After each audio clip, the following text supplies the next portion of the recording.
कश्मीर, गोवा, मैसूर या कर्नाटक, फिर भारत से बाहर भी अन्य देशों में जहां प्रकृति प्रदत्त संसाधन से पर्यटन को बढ़ावा दिया गया है, वहां प्रकृति प्रदत्त संसाधनों का विकास करके वहां रोजगार के अवसर पैदा किए गए हैं। भारत में रोजगार देने की बात कही जाती है, परंतु सरकारी रोजगार इतने हैं नहीं कि दिए जा सकें, और प्रकृति प्रदत्त संसाधनों के लूट खसोट, उपेक्षा और बदहाली के कारण जो अवसर पैदा हो सकते थे, उन्हें बर्बाद किया गया। बिहार और बिहार के जमुई में गढ़ी डैम में भी हजारों लोगों को रोजगार देने की संभावना है, लेकिन आज 50 साल के बाद भी इस डैम में ऐसे प्रकृति प्रदत्त संसाधनों को विकसित करके जमुई और बिहार के गोवा को सुंदर बनाने की कोई कवायद नहीं की गई।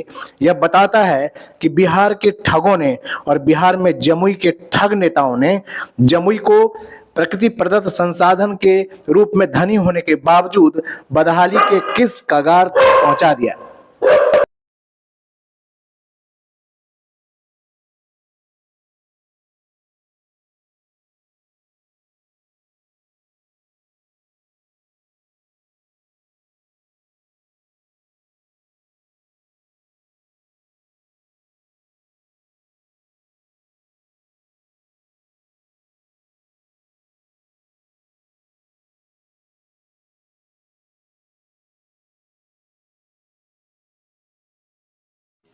जमुई से महज 27 किलोमीटर की दूरी पर मैं इस समय गढ़ी डैम में उपलब्ध हूँ।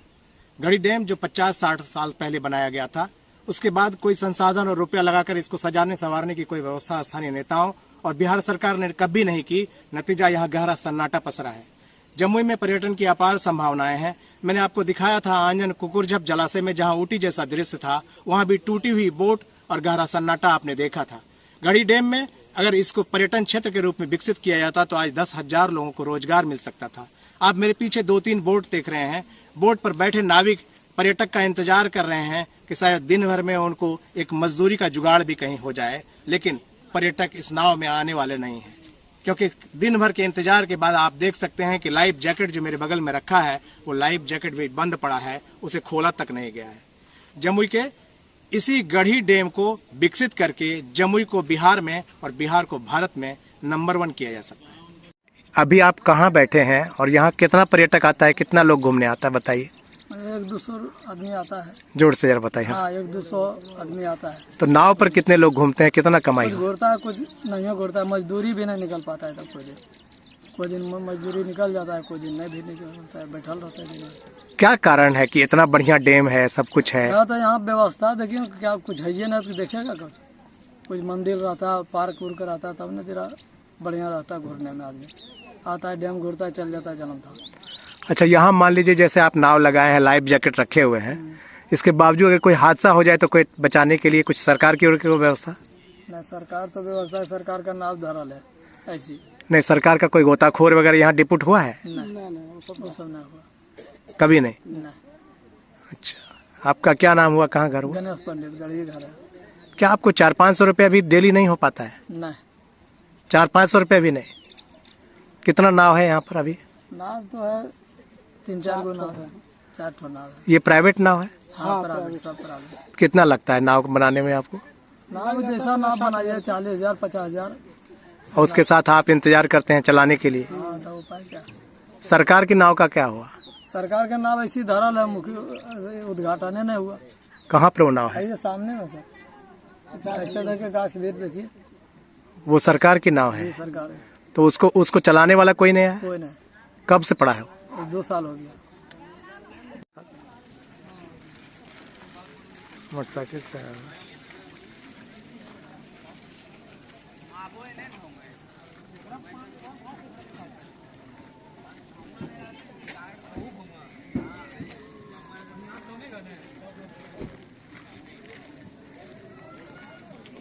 टिक वगैरह नहीं आता होगा? नहीं, धूप है। नाव पे कीजिएगा बोटिंग? ना, अच्छा। पूछ रहे हैं, ऐसी सौ रुपये लेता है। हाँ, ना। अच्छा लगेगा, इधर चारों को घुमा देगा, इधर तक ऐसे देखे जाइए, देखिए ऐसे देखे जाइएगा।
अभी मेरे पीछे जो आप देख रहे हैं यह गढ़ी डैम का फाटक है। इस फाटक को खोलकर जमुई तक पानी की सप्लाई दी जाती है, जो किसानों को हजारों हेक्टेयर के खेत में पानी देकर के समृद्ध बनाता तो है। ये वहाँ जब क्यूल नदी में छठ पर्व पर भी पानी की किल्लत होती है तो यहाँ से डैम से पानी छोड़ करके नदी में पानी दिया जाता है और तब पर्व होता है। आप समझ सकते हैं इस गढ़ी डैम की अहमियत कितनी ज्यादा है। और इस स्पिलवे के इस रास्ते से होकर के ही लछवाड़ जाया जाता है, जो जैन धर्म का प्रसिद्ध स्थल है। और इसे सरकार ने जैन सर्किट बनाने की बात कही है, लेकिन जैन सर्किट बनाने से पहले अगर इस इलाके को संवार दिया जाता, सजा दिया जाता, तो पर्यटन की अपार संभावनाएं हजारों युवाओं को रोजगार दे देती। लेकिन रोजगार की झूठी दिलासा देकर के सरकार कहीं रोजगार देने का कोई प्रयास नहीं कर रही है। इसी बात की गवाही दे रहा है गढ़ी डैम। और गढ़ी डैम आज इस तरह फटेहाल बदहाल हालत में यहाँ है, जहाँ पर्यटक के इंतजार में नाविक बैठे हैं और रोजगार की दूर दूर तक संभावनाएं समाप्त है।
मैंने आपको प्राइवेट बोट का नजारा दिखाया, जहां यहाँ के स्थानीय लोगों ने बोट तो लाकर रखी है, लेकिन पर्यटक के अभाव में उन्हें दिन भर की मजदूरी भी नहीं मिल पाती।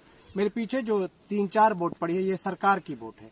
जो सरकार की स्थिति, सरकार की उदासीनता, सरकार की गढ़ी डैम से नफरत, सरकार की बिहार की बदहाली के कारण, जमुई की बदहाली के कारण जमुई के नेताओं की हालत बयां कर रही है। ये चारों बोट पिछले 2 साल से यहाँ के लोग बताते हैं कि यहाँ टूटी पड़ी है, इसका उद्घाटन तक नहीं हुआ, इसका कहीं इसको चलाने की व्यवस्था नहीं हुई, कोई गोताखोर नहीं आया, कोई नाविक की व्यवस्था नहीं हुई। और अगर इतने बड़े डैम में नाविक के साथ कोई दुर्घटना हो जाती है तो सरकार कहीं से दूर दूर तक किसी गोताखोर तक की व्यवस्था नहीं कर पाई। और ये टूटी बोट ये बता रही है कि बिहार की सरकार ने बिहार को बदहाली के किस कगार तक पहुंचा दिया।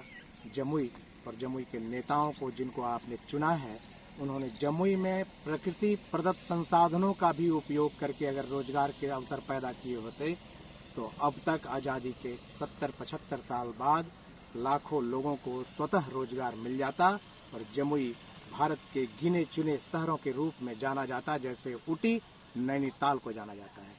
मैं रुपेश सिंह आप सबको एक बार फिर प्रणाम और नमस्कार करता हूँ। धन्यवाद, प्रणाम।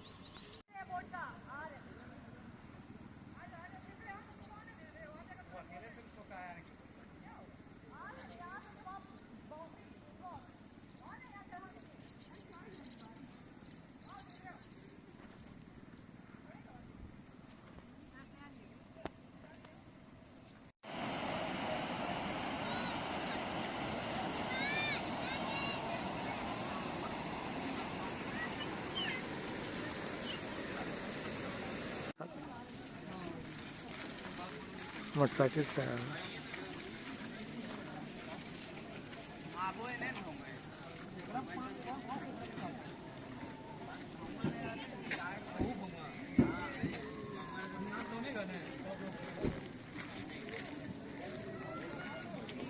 टिक वगैरह नहीं आता होगा? नहीं, धूप है ना पे कीजिएगा बोटिंग।